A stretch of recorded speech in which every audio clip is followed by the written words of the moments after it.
Minister pôdohospodárstva Miroslav Jureňa sa so svojou funkciou rozlúčil symbolicky v Maštali. Jureňa obvinil premiéra Roberta Fica z dvojitého metra v prístupe k ministrom a z toho, že neodvolal viacerých ministrov za Smer, aj keď mali za sebou iné kauzy. Podrobnosti priniesla Beata Skivová.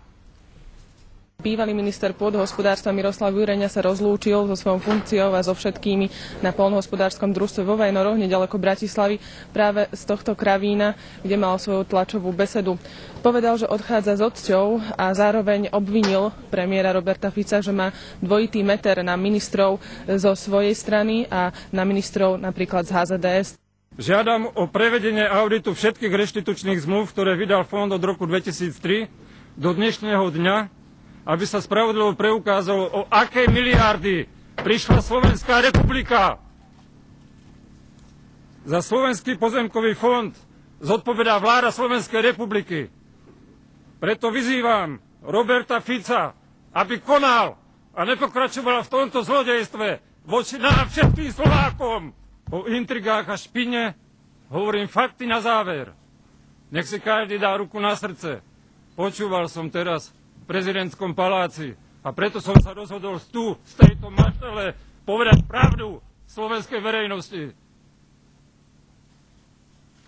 Pán docent Gašparovič, ak sa považuje za docent práva, by mohol vedieť niečo o legislatíve a zákonoch.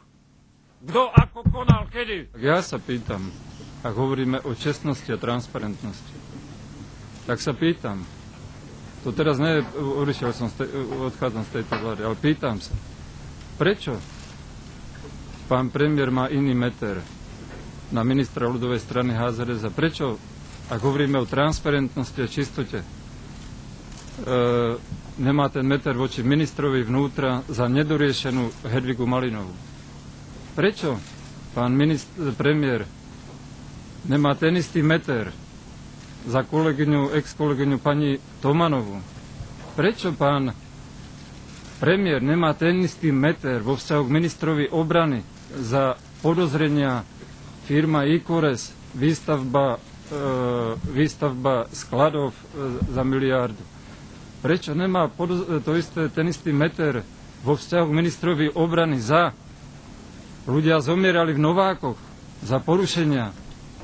Zahralo sa divadlo, že prišiel a dal návrh na svoju demisiu. Prečo netrval vtedy, kde išlo o ľudské životy? Aký to je potom meter? U jedného ideme zametať a u druhého nezametáme? Aký je to meter?